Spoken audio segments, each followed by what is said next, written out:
what's up, everybody? Thanks for joining us again. I'm joined by my co-host, the one and only Tipping Tornado, baby. Derek Elston. I'm Christian Watford. I'm your host. You are tuned into another episode of Ball from Assembly Hall, brought to you by New Amendment. Derek, what's going on, bro? Talk to me, man. How your week was, man. We got to get into it a little bit. Yeah, we're going to get into the basketball. But, it's the new year, man. So, work's going well. The bank here, I'm going to shout out to United Fidelity Bank. We had a great year last year. This year, I'm going to do a little plug here. So anybody in the Carmel area looking to get into some CDs, rates are making a big jump right now. And my goal is to go out there in the community and try to raise money. Like I said, rates are really good. So if anybody trying to get into some CDs, get a hold of me. Holla at my boy, man. Holla at my boy, man. Yeah, come on. What are you up to? Man, last week, bro, it was a little interesting week, man. I had some stuff going on. I actually got a chance. My brother played the Pacers. Got a chance to come in town, met with some people. I always come in town. I don't never see you though, bro. I don't never see my dog. I'm talking about we went to the same game. I still ain't seen him. You know what I'm saying? It's crazy. But I see him every week on here, man. But anyway, I did run into another Elston though. I ran into your sister at Prime. I don't know if she told you. You got to do better, bro. No. She didn't even know we had a podcast, bro. What are you doing there? You got to at least let your family know we got a podcast. Is on me. You know what I'm saying? So, of course, it was good seeing any Elston while I'm in Indiana, of course, bro. So it was good, man. I got a chance. My brother and them, we lost to the Pacers, but it was a good competitive game. Got a chance to kick it with some people and talk some IU basketball, of course. The good, the bad, the ugly.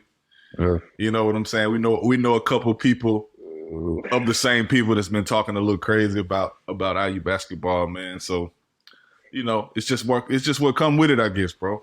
Yeah, that's right. I mean, hey, there's no better time to jump into it than right now, I guess. Yeah, man. So we're gonna go ahead and transition into the X's and O's part of it. We're gonna recap a little bit. The first game we're gonna recap is the Iowa game, man. Give me your initial thoughts, bro. Just off the top, man. We talked last episode, everybody says, if you want to really make it, obviously for us, with the bad years that we've had in the last couple of years, making it to the tournament is like a winning season. But, we talked about having the team that was going to advance. And I think you learned a lot about last year's season and even a couple before that. I think we were so close. We were right there on the edge. Mm-hmm. But the one thing that kept coming back and biting us in the butt was we couldn't get a road win.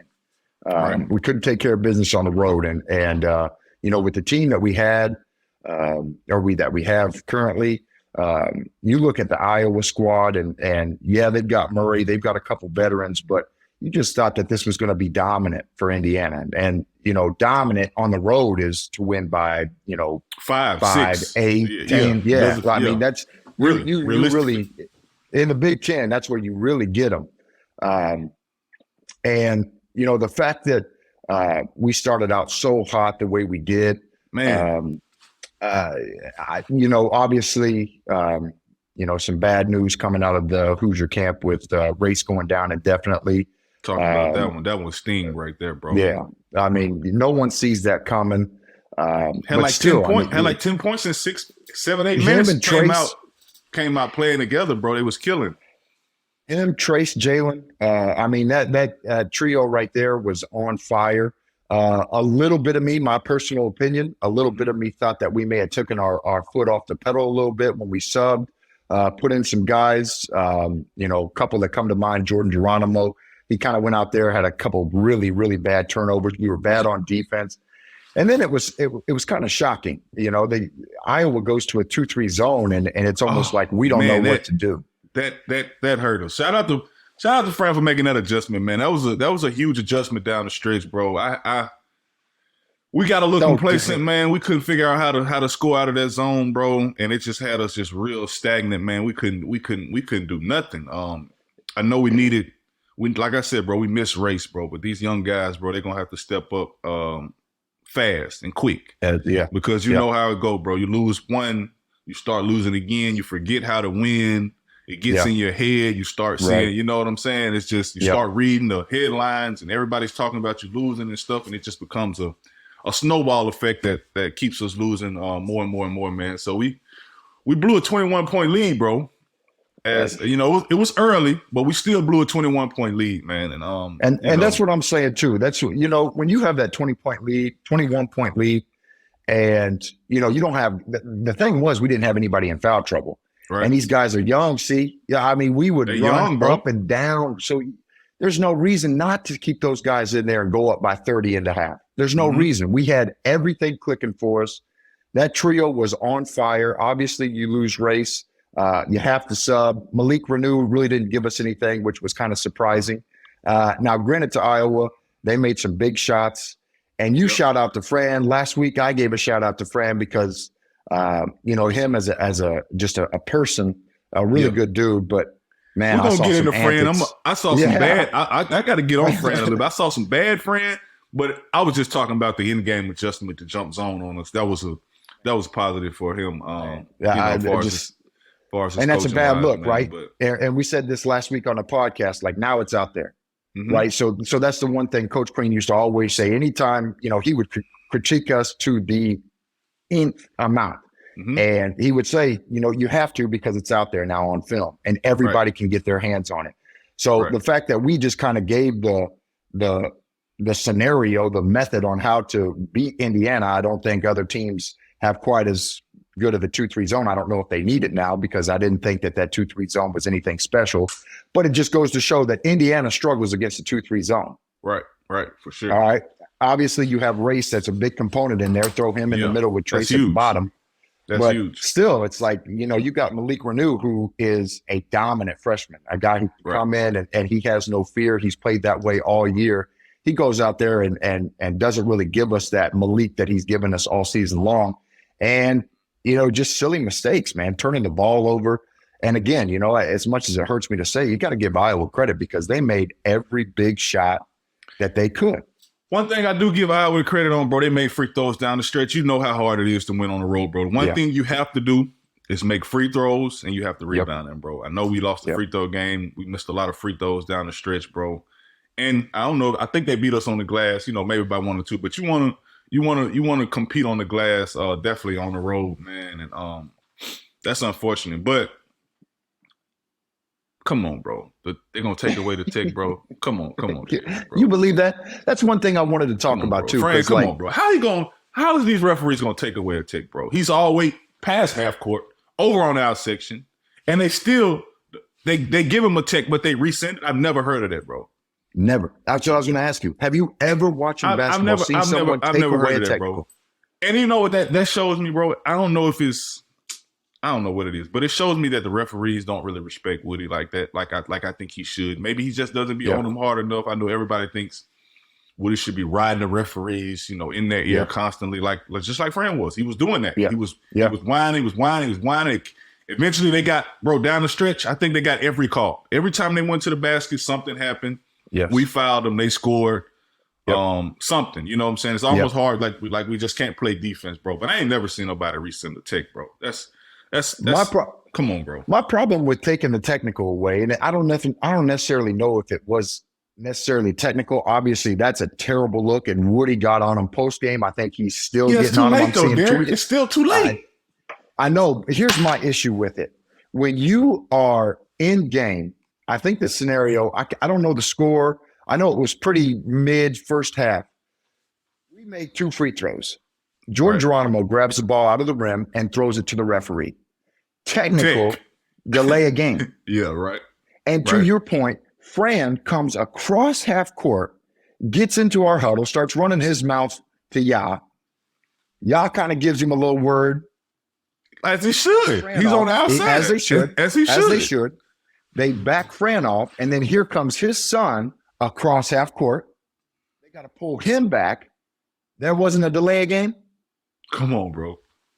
I just don't understand. I think you're right. I think Woody hasn't gotten that respect from the referees. I don't think he has. I don't need him. I don't think he has. I don't need him to act like Fran's acting because Fran does it. Izzo does it. Izzo is in the referees all game. All game. That's all he do. Nobody works him like Izzo. But if it works, you got to do it. And Fran's thing, Fran's all about the gimmicks and I get it. they're getting their ass beat, right? Yeah, I Right. think the score was like 27-9 at one point. He goes off and goes on his tantrum. I get it. The first one is to wake the players up. Right. All right. If he got to do what he got to do to show the players, like, I'm not fucking around. Yep. The second one is on him. So I get the first one, but the way he was doing it, and then he goes and yells at the referees, and he's sitting there yelling on TV, I'm good. I'm good. Like, I just don't understand how, when you're able to do that and get away with that, actually get a tech and not administer it, like, what does that say about the referees that we have on there? We had Selk, we had Courtney Green, and I can't remember the other guy's name. But a crew we're familiar Courtney with. Green, a crew we're familiar with. I'm familiar with him because I was in Selk and Green's ass when I was a player. Yeah. I would be on that bench, and it would just blow my mind about some of these calls that you would make on one end and not on the other. And what's crazy is, and we'll get into Penn State, Micah Shrewsbury from Penn State, the head coach, he went out and said the exact same thing. He literally took the words out of my mouth. If coaches, if commissioners, fans, if they all get a vote and they say that the Big Ten is the best league, the majority say that the Big Ten is the best league in college basketball, how are we not outfitted with the best referees? Bro. Okay. I also got a point to make to you, I tweet about college refs, bro, every game, bro. The disparity, the difference between college refs and NBA refs is insane, bro. Like, literally, bro, college refs control the game. They make the game. They want to be seen. They don't let the players decide the game, bro, at the end of the game. Come on. It's no way we fouling that much. I know we committed a bunch of fouls down the stretch. I think we committed 23 fouls. Obviously, I would never miss free throws. You know what I'm saying? I don't expect them to miss free throws from the line. So, you know what I'm saying? It's hard to win like that anyway on the road, bro. It's hard to win as it is on the road. They don't need help from the officials. They just don't need it.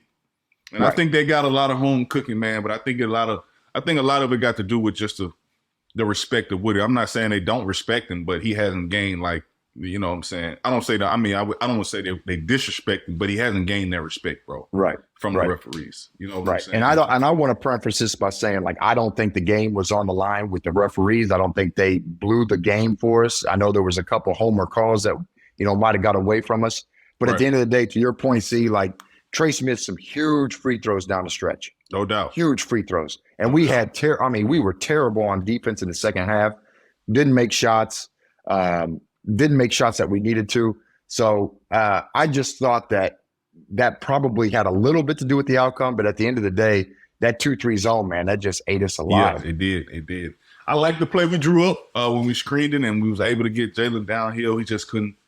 Had a little tough angle right there to get a basket, man. But it's tough, bro. We got to move on, man. We got to move on. We got to keep forward. Trace Jackson Davis, bro, he gave us everything he could. The kid plays hard, bro. The kid don't come out of the game. Unbelievable. You know what I'm saying? And I his numbers speak for that, bro. The numbers he dropping be crazy in college. I mean, he's almost triple-double every time he goes out. He's on the midseason Wooden Award list, bro. So, Trace, man, keep doing what you're doing, bro. We all watching, man. We all supporting you.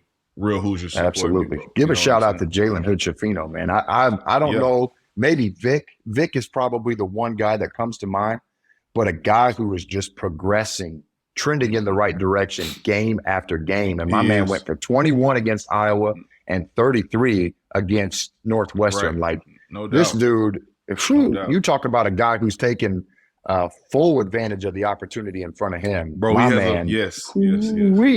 He's shown me a lot, bro. He's shown me he can run the team more so than just score. We obviously we need a scoring right now because we have a lot of guys out and stuff like that. But shout out to Jalen Hood-Schifino for that, man. But we're gonna move on, bro, to the one that really hurt me, man. The one I stuck my foot in my mouth on. I'm talking about, bro. I said we wasn't gonna lose at home, bro. The very first game at home. We lose, bro. Come on, bro. To Northwestern, dog. You know that's Northwestern been playing great basketball this year, so I'm not here to knock them, bro. They got a lot of talent on their roster over there. But man, at home, bro. At home when they don't have a big. This one, like I said, we was talking about it before the air, bro.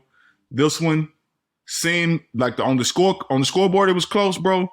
But man, it was up 34-17 early on in the game, man. I never felt like we had a real chance at coming back. We'll always come back. Could never get over the hump with these guys, bro. And that one hurt, man. The one at home, that one hurt.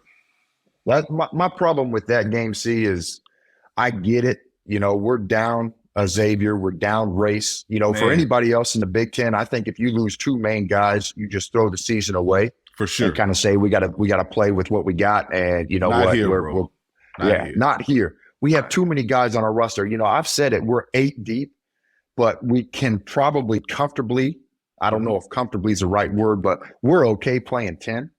Right. You know, when Race goes out, you got a Malik who we've seen such good play from him all year.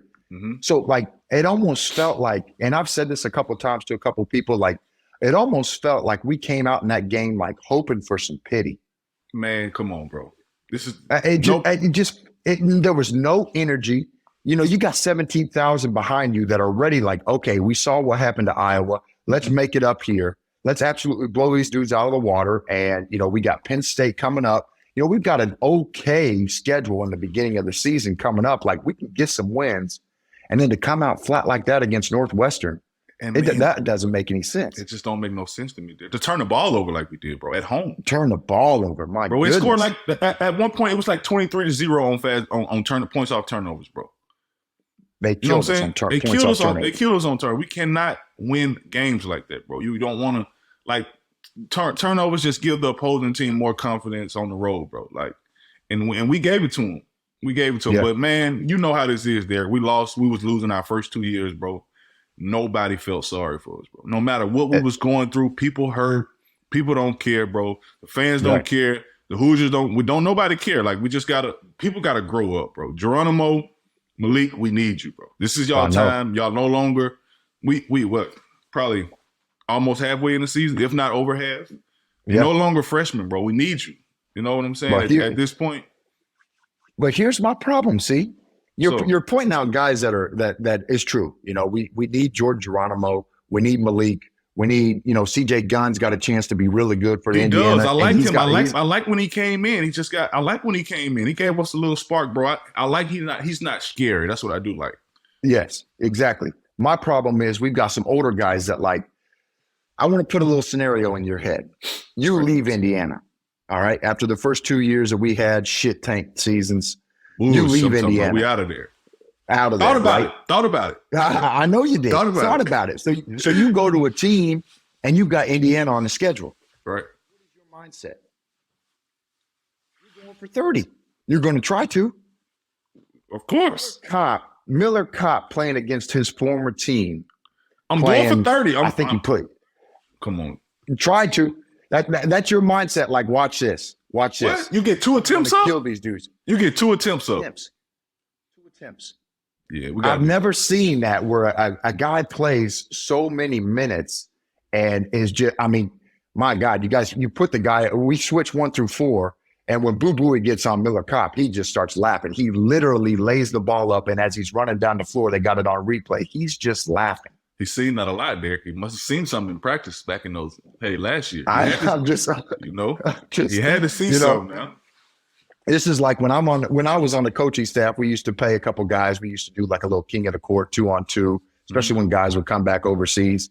Everybody knew that I had 2 knee injuries. So what did they do?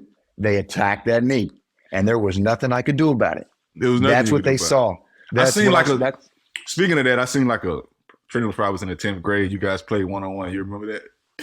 We came back. Remember, I was up, like, played to 7. I was up 5-0. The story doesn't need to go any further.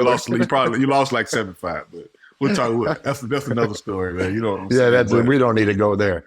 But I'm just saying, like, when a guy plays 26 minutes and he only shoots the ball twice, but he is deemed the best shooter on the team, and you're going up against your former team, my problem is the guy shot fakes.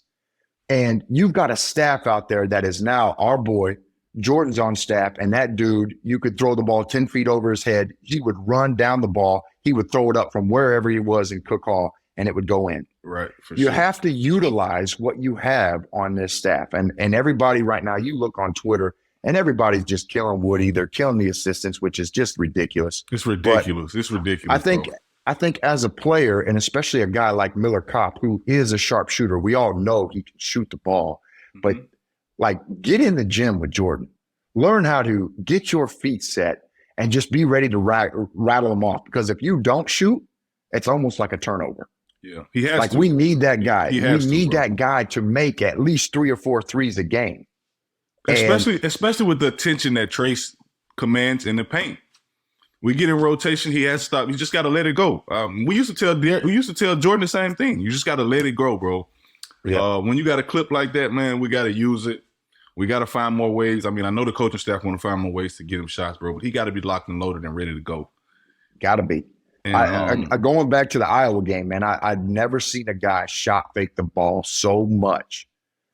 We had a former dude on our team who ended up taking off, but he was the same way. We used to always tell him, what are you shot faking for, man? Just shoot it. Right. Throw it up there. Give it a Trace a chance to rebound it. Right. If it's a miss, give somebody a chance to rebound it. We got Jordan, we got Trace, we got Malik.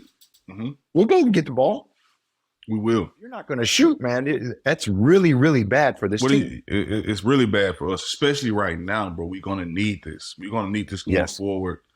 Man, it's going to be huge for us, bro. We have to be able to score some, bro. And Trace and Jalen can't be the only ones that's doing it for us, bro. We need somebody. Somebody got to answer the bell, bro. Somebody has to answer the bell in that locker room. I know we got it in there. I know we got enough talent in the locker room, bro. It's no excuse for it. Going forward, we have to find it, bro. That's, man. You got to find it. You got to find that leader. You got to get in the film room, and we saw it. I mean, we have literally seen. I mean, how much more do we need Jalen Hood-Schifino to do? How much more do we need Trace to do? Like, someone else has got to be that third Trace numbers guy. Is unreal right now. Like, they're unreal. Jalen's numbers. I mean, 33 points off a freshman. Come on, man. That's tough. Back-to-back games where he's 4 or 5 threes. Right. It's he's locked in, bro. But this time these two can't do it. Those two can't. We need a third piece, bro. We really need a collective unit, though, man. We can do this as a collective unit, bro. We showed some fight in the end up coming back. Galloway, he's one of my favorite players to watch, bro. Yes. But I'm talking about, obviously his role has changed now because he has to do more. He can't just be that glue guy that he needs to be. We need him to be more. We need him to get in the paint. We need him to score, bro. So everybody got to step up collectively, man. And I think, once we do that, things will be fine, bro. We're not in the top 25 anymore. I don't know how you feel about that. I'm not really tripping about that. It's still early, bro. Maybe we get that target off our back. Everybody won't want to just come in and beat us. You know what I'm saying? So now we can go, instead of being the 100, we can go be the 100. We can go run some guys down and we can go, compete. And I think it'll help us going forward. So, because the rankings, I'm not really at this point. I'm not really concerned about it, bro. And this is why we talked a little bit on the podcast last week about when you have these preseason rankings and everybody want to deem you're going to win the Big Ten outright, and we're going to be a Final Four finalist. It's like this is what people realize. Like, injuries do happen. Right. Like, this is the reason why you can't build the program up to be the greatest thing in the world. Like, obviously we were number one and we didn't really deal with that other than myself going down. I came back in the Big Ten, but like, bro, Jordan got hurt at the end against Syracuse. That ended up like that. Those type of things happen, bro. And you end up getting hurt and it just put a hamper on your season, but it's still no excuse, bro. You know what I'm saying? It's still no excuse, dog. We gotta be better, bro. And I think we will be. I know coach is going to get them guys prepared to play, man, but we can't just come in and want to fight when the game's 3-4 minutes left in the game. Then all of a sudden we want to play hard. We can't be doing that, bro. We got to have that same urgency from the very beginning of the game and come out in attack mode. That's the problem with Northwestern. I had never, like, all year long, okay, maybe in Kansas a little bit, Fog Island Fieldhouse would do that, not just to us, but they've done that all season long. They've done that for years, where a ranked team goes in there and they look shell-shocked, deer in the headlights. Right. So, okay, that's Fog Island. But other than that, like, you've seen all season long where we've come out just ready to go. Arizona, even though we took a beating there, we were ready to go in the beginning. We were running on full cylinders. And granted, we had the full team. Xavier goes down in that game. But we still looked like we were ready to fight. In this Northwestern game, man, from the tip, I was like, man, This is different. Yeah, we didn't come out with that fight, bro. We didn't come out with that fight we needed, man. We're gonna realize that everybody wants to beat Indiana, bro. I mean, you heard it. Yeah. Those people say I'm crazy as hell because I said we wasn't gonna lose at home. Everybody wants to beat us, bro. No matter what, everybody wants to beat us, dog. It's just part of it, man. When you've been, you know, in the top of the Big Ten for so many years and stuff like that, bro. That's just what come with it, man. So we're gonna move a little forward, man. We're gonna move into the scout report. We got two big games this week.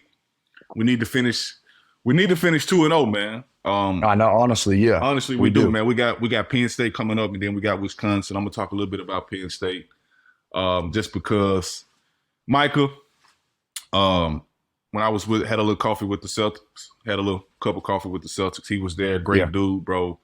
Come from under that Brad Stevens tree. A hell of a coach, man. You know what I'm saying? A great guy. He does it. Been doing a good job. You know, he got Penn State competing, bro.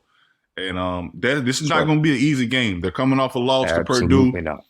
This is not going to be an easy game, bro. It's going to be tough for us. They got a lot of good players over there, man. It's going to be a battle. So I hope we know what we in. I hope we know what we in for, bro.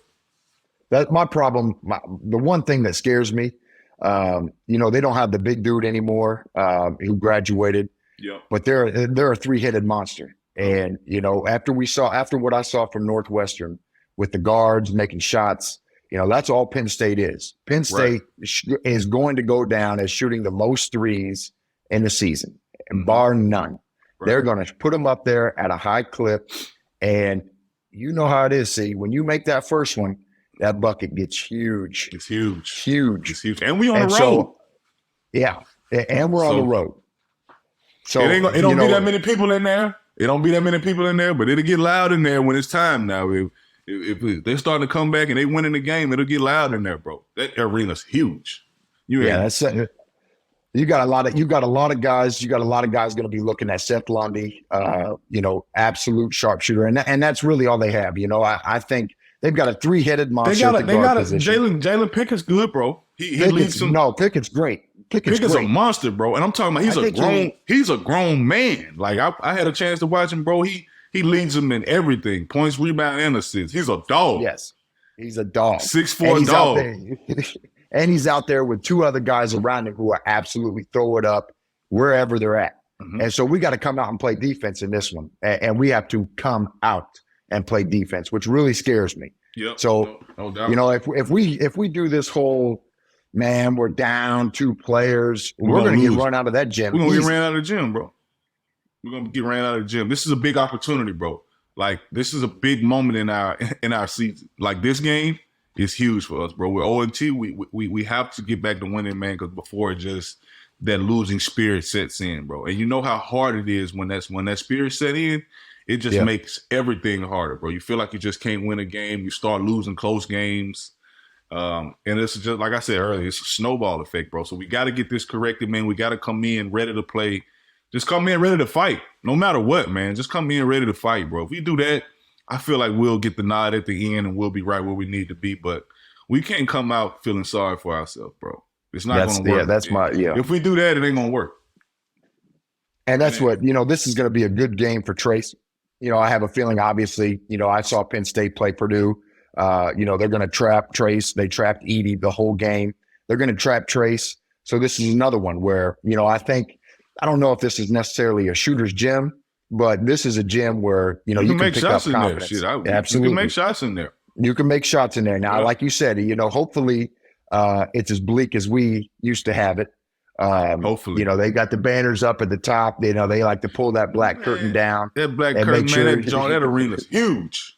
Huge. They ain't feeling that, huge. Bro. But this is another instance where, like, you know, it seems like right now, if you're going to make a difference in your season, this is where it starts, on the road against a team who is good, who is trending in the right track, upward. And to go out on the road and get that road win, gain yourself some confidence, And then, like you said, you got Wisconsin who, I think it's Wisconsin and Purdue are the only two teams ranked in the Big Ten right now. But, Right. That's all going to change. That's all going to change. Every team now. That's all going to change. There's no more looking at Penn State like, man, they're at the bottom of the barrel. We don't have to do anything. It's no free win over there. That's what I'm saying. Micah got those guys playing. It is not a free win when you go into Penn State anymore, when you're playing Penn State. They said the last 5 meetings, the home team has won the last 5 games. So we went in there 5 times and we've lost. You know what I'm saying? At home. Yeah. Like, that's just the type of team. That's the program he's building. So we got to go in there prepared to fight, man. And I think we do that, we'll be all right. But we're going to move on to Wisconsin a little bit. Man, they're going to have the best record against Wisconsin, bro. I'm talking about we never could beat them. That's all. That's the only team in the Big Ten we've never beat, bro. 0-8. Maybe more than that, man. And even last year we were on the road to Wisconsin and a lot of people are going to say it was the reffing, but we fell short there too. We made some silly mistakes at the end and we were up huge and came back and Wisconsin found a way to beat us. And they love talking about how we can never get them. Indiana can never get us. So they're going to use that as some fuel. But it's almost like those are the games that you feel like, okay, I like the fact that we no longer we'll be ready for that game. Ranking. We'll be ready. I feel like we'll be ready. That's what I'm saying. That's one of them games I feel like we'll be ready for. Yeah, you just got to hope, right now, let's just please take care of business against Penn State. Yep. Get some confidence going in there. And then when Wisconsin comes around, I think, like you said, when they've got that number in front, obviously you're going to show up and play. Assembly Hall will be rocking. It's a Saturday game. Assembly Hall will be rocking. But like we said in the podcast last week, man, this is, Wisconsin's no dummy. They stay true to who they are and they do it really, That's really what they well. do. They do it well, bro. They're a well-connected team. They know how to win, and they do win. They connect on both sides. They go on guard. That's why I said we're gonna have to score points, which I think Assembly Hall will give us that edge to score points more so than being on the road. Thank God we're not playing them in Wisconsin, but this is one of the top defensive teams in the Big Ten, bro. They always have been. They're always tough to score against. We got to score some points, man. If we take care of offense, I think we'll be fine on defense, bro. But this is a team with a lot of different guys, man. They got some bigs too, so it's not going to be sweet down there for Trace. Crowd can hoop down there. They got guards, bro. They got a lot of different things, but they stay. You said the key word, bro. They stay true to themselves. They stay within themselves, and they play to the best of their abilities, bro, and what they can do. So it's the one team in the Big Ten that I think really, really gives you problems all across the board because, like you said, Crawl can get you down in the post and he can score over either shoulder, but he steps out and shoots a 3, and he shoots it really well. So that's going to be a game where Trace can't just come out there with his hands down. That boy's going to have to work and take him out of the equation. A Wisconsin team is going to use all 30 seconds of the shot clock. You're going to have to guard, and if they get an offensive rebound, they're going to play it for another 25 seconds and get a shot up. Mm-hmm. So this isn't going to be a fun matchup. It never was for us. That was one of the games where going into it, you knew you were going to be in a defensive stance for 30-plus seconds. I'm talking about every single teams, possession. Bro, like, you don't shy away from playing nobody, but those one of the teams that you really hate playing against because it's just the preparation for. You know what they're going to do, but it's just all about finishing the play, bro. We have to finish the play with the rebound. And that's right. We'll be fine, man. So I think that's it, bro. We're gonna move on to the next segment, which is what's the next segment, Derek? Word on campus. Obviously, I've been talking to my boy. I ain't gonna even say his name. We've been talking to the same. He put us in the group chat, man. Which is a big time IU guy, man. Big time boosting and stuff like that. But the word on the campus is, I told you earlier, bro. It haven't been positive about Woody and the staff. They want him to do more. They want him to get on the referees more. I think they just want to see. I think everybody just got this. Like I said, everybody has this NBA stigma of Woody that he's just so laid back. But I think, and I think this season will make him be more understanding of what it takes to win in the Big Ten. You have to rap the referees. It is what it is, bro. If everybody's going to do it, if they're going to get the nod for it, you're going to get penalized for it. You have to do it as well. You know what I'm saying? Yeah. And I just when it comes to Woody and all the chatter that's going on, man, this is why I tell people, man, you got to stay off you got to stay off Twitter. You got to stay off social media. There's a reason why LeBron does this when it comes to playoffs. He doesn't need to see this shit, man. He doesn't care about what people say, and that's what our players got to do, man. I saw Trace put out there a picture of some anonymous fan. You seen that letter? Yeah, bro, that's crazy. But bro, we get shit like that all the time, like that. Like that's how that shit is, bro. Like that's just what come with being an Indiana basketball player, bro. And it's sad, it's sick that people got to go through that, man. You know what I'm saying? But that's crazy, bro. But my thing is, that's never ever going. See, when we were number one in the nation, people hated us. Said there were no way we were going to finish. Obviously, Syracuse got the better of us, but we had such a good team, and people hated us. Yeah, it's never going to stop. No, it's never going to stop. It's never going to stop. And the reason why I brought this up is because I actually have, I have some. I'm allowed to talk about this. And the reason why I say that is because my first year on staff, 2015, 2016, mind you, we won the Big Ten championship. We did what you just said earlier in the podcast. We won at home, never lost at home. We won the Big Ten championship, lost to North Carolina in the Sweet 16. We went to Maui. We went to the Maui Invitational that year. We were projected to win it. We get there, we get blown out first game. Play Chaminade the second game, get an easy win there. And maybe we won the third game. I can't remember. I'd have to ask JD or just look it up, obviously. Yeah. But we get on the plane and we come home. We had a practice. We practiced when we got off the plane. Maybe a little shoot around, watched a little film. Those guys left. I go up to my office and I get on my computer. Some fan sent me an email. And he was saying that he hoped the whole plane crashed and the entire staff, the entire team died in the plane crash so Indiana basketball could start over. Bro, that's we won the Big Ten that year. It's it's one of those things, like, obviously, like you said, man, that shit should never be said to a player. That shit should never be said. The fact that, like, these are, at the end of the day, bro, these kids, bro, they're not trying to lose basketball games. That's what people don't understand here.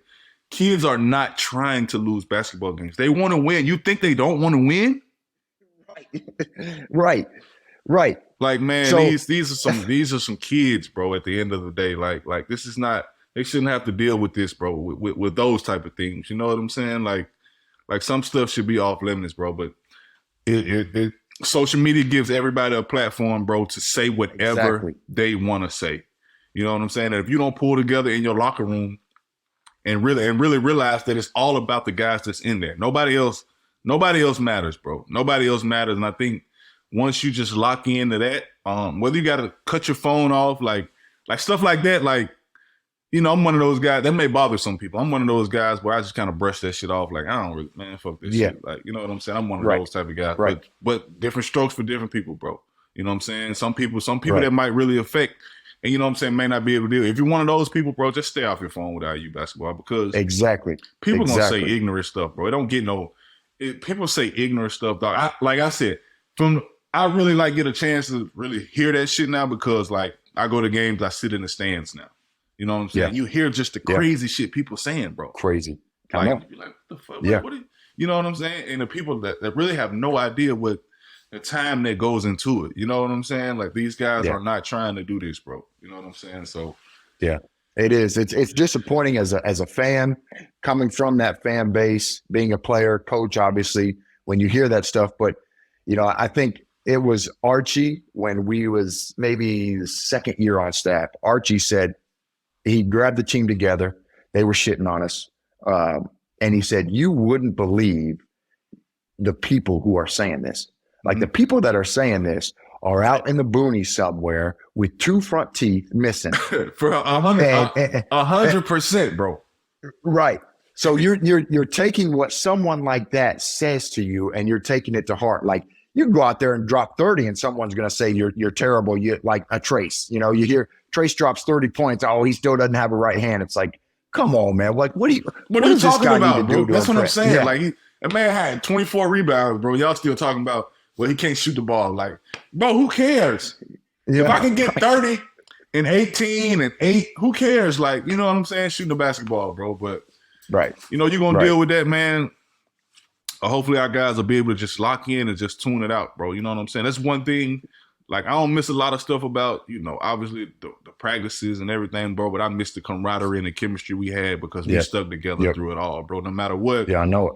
We leaned on each other, bro, and that's what these guys got to do. And I'm telling you, like, it's nothing like playing for your brother, playing alongside your brother, bro. You'll just never, like, going forward, you know, hooping and professional and stuff like that, bro, you never have that same feeling again. So I always try to tell these young guys, man, embrace it.